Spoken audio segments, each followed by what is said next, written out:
Saudara-saudari terkasih di dalam Tuhan Yesus Kristus, semoga kita semua dalam keadaan sehat bersama keluarga.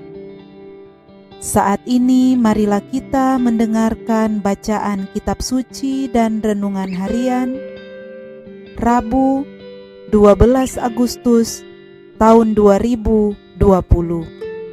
Bacaan pertama. Bacaan dari nubuat Yehezkiel. Aku mendengar Tuhan berseru dengan suara nyaring, "Majulah kemari, hai para penghukum Yerusalem, bawalah masing-masing alat pemusnah." Dan lihat, 6 orang pria datang dari jurusan pintu gerbang atas yang menghadap ke utara, masing-masing dengan alat pemukul di tangannya. Seorang di antara mereka berpakaian lenan, dan di sisinya terdapat suatu alat tulis. Mereka itu masuk dan berdiri di samping mezbah tembaga.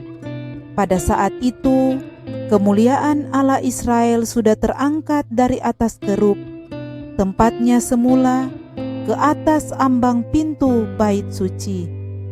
Allah memanggil orang yang berpakaian lenan, yang mempunyai alat tulis di sisinya. Lalu Tuhan bersabda kepadanya, "Berjalanlah di tengah-tengah kota Yerusalem, dan tulislah huruf T pada dahi orang-orang yang berkeluh kesah, karena segala perbuatan keji yang terjadi di sana." Dan kepada yang lain-lain aku mendengar Tuhan berkata, "Ikutilah dia dari belakang melintasi kota itu, dan pukullah sampai mati semua orang yang tidak ditandai huruf T. Janganlah merasa sayang dan jangan kenal belas kasihan. Orang-orang tua, teruna dan dara-dara, anak-anak kecil dan para wanita, bunuh dan musnahkanlah. Tetapi semua orang yang ditandai huruf T, jangan kalian sentuh, dan mulailah dari tempat kudusku." Maka mulailah mereka dengan orang tua-tua yang berada di depan bait suci. Kemudian ia bersabda kepada mereka, "Najiskanlah bait suci itu dan penuhilah pelatarannya dengan orang-orang yang terbunuh. Ayo, pergilah." Mereka pergi keluar dan memukuli orang-orang sampai mati di dalam kota. Lalu kemuliaan Tuhan pergi dari ambang pintu bait suci dan hinggap di atas kerub-kerub. Kerub-kerub itu mengangkat sayap mereka, dan waktu mereka pergi, aku melihat mereka naik dari tanah, dan roda-rodanya bersama dengan mereka.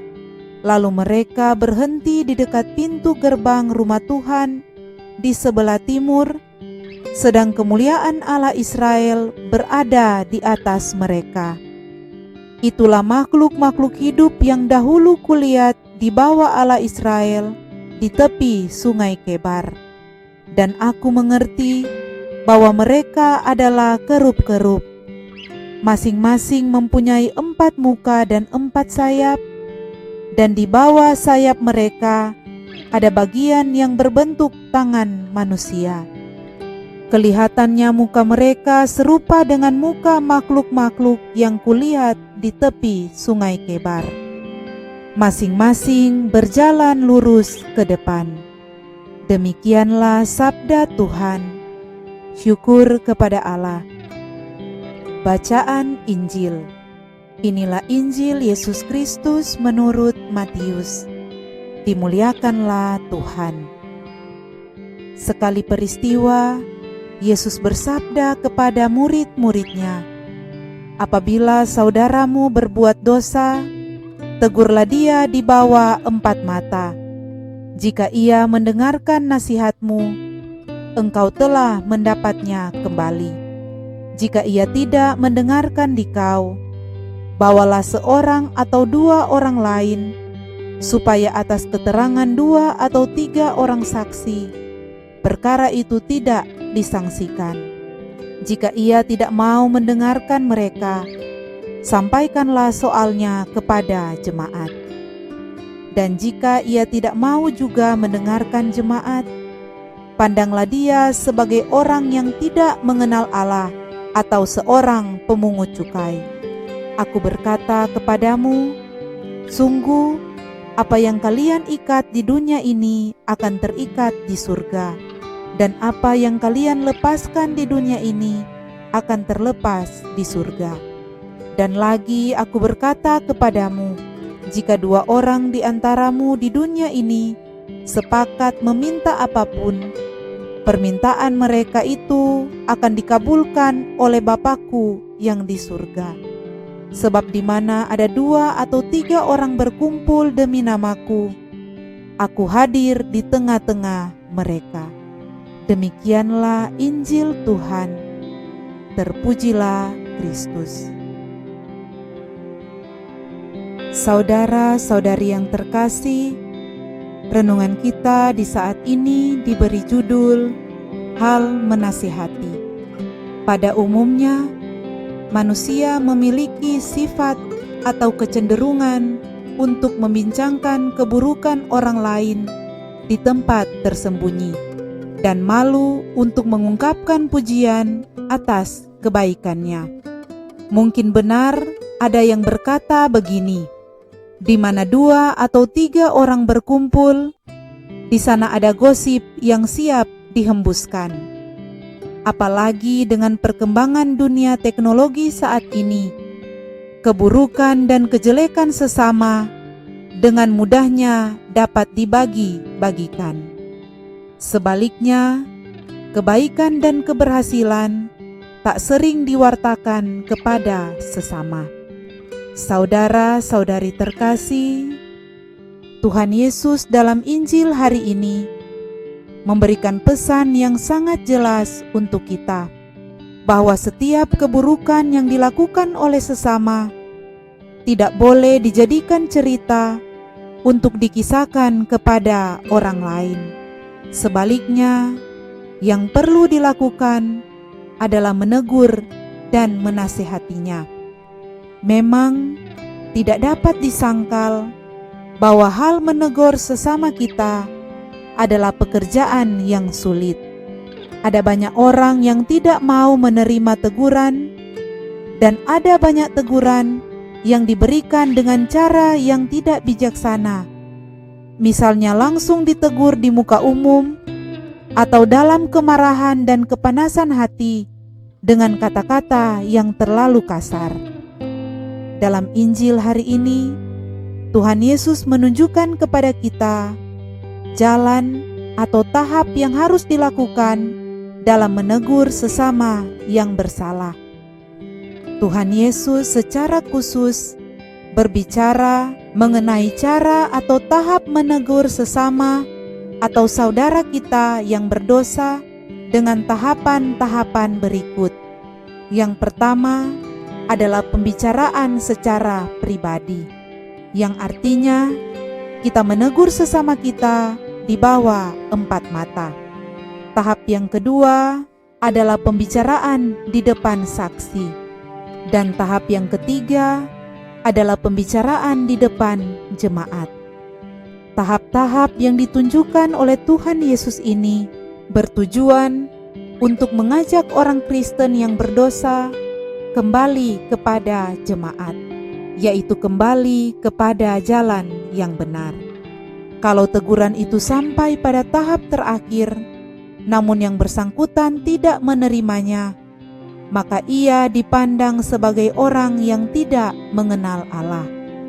Saudara-saudari terkasih, melalui Injil hari ini, kita diundang dan diajak untuk saling menegur dan menasihati. Kita semua mempunyai tanggung jawab satu terhadap yang lain. Kita mempunyai tugas dan kewajiban untuk membawa sesama kita yang berdosa dan bersalah kembali kepada kebersamaan dalam umat Allah. Namun ingatlah, teguran yang kita berikan akan menjadi semakin indah jika dilakukan melalui langkah-langkah yang manusiawi. Santo Agustinus telah memberikan peringatan ini kepada jemaat di keuskupannya. Satu-satunya alasan menegur saudara kita yang berdosa dan bersalah adalah berdasar kasih. Segala alasan lain seperti rasa kesal, jengkel, marah, malu, atau apapun itu harus disingkirkan. Dengan kata lain, saat kita menegur sesama kita yang bersalah, hendaknya kita membersihkan hati dari segala perasaan keliru, agar dengan hati penuh kasih dapat membantu saudara kita kembali pada jalan yang benar. Dalam Injil hari ini dikatakan, jika ia mendengarkan nasihatmu, engkau telah mendapatnya kembali. Tujuan kita saat menegur sesama kita adalah menolong dia agar selamat.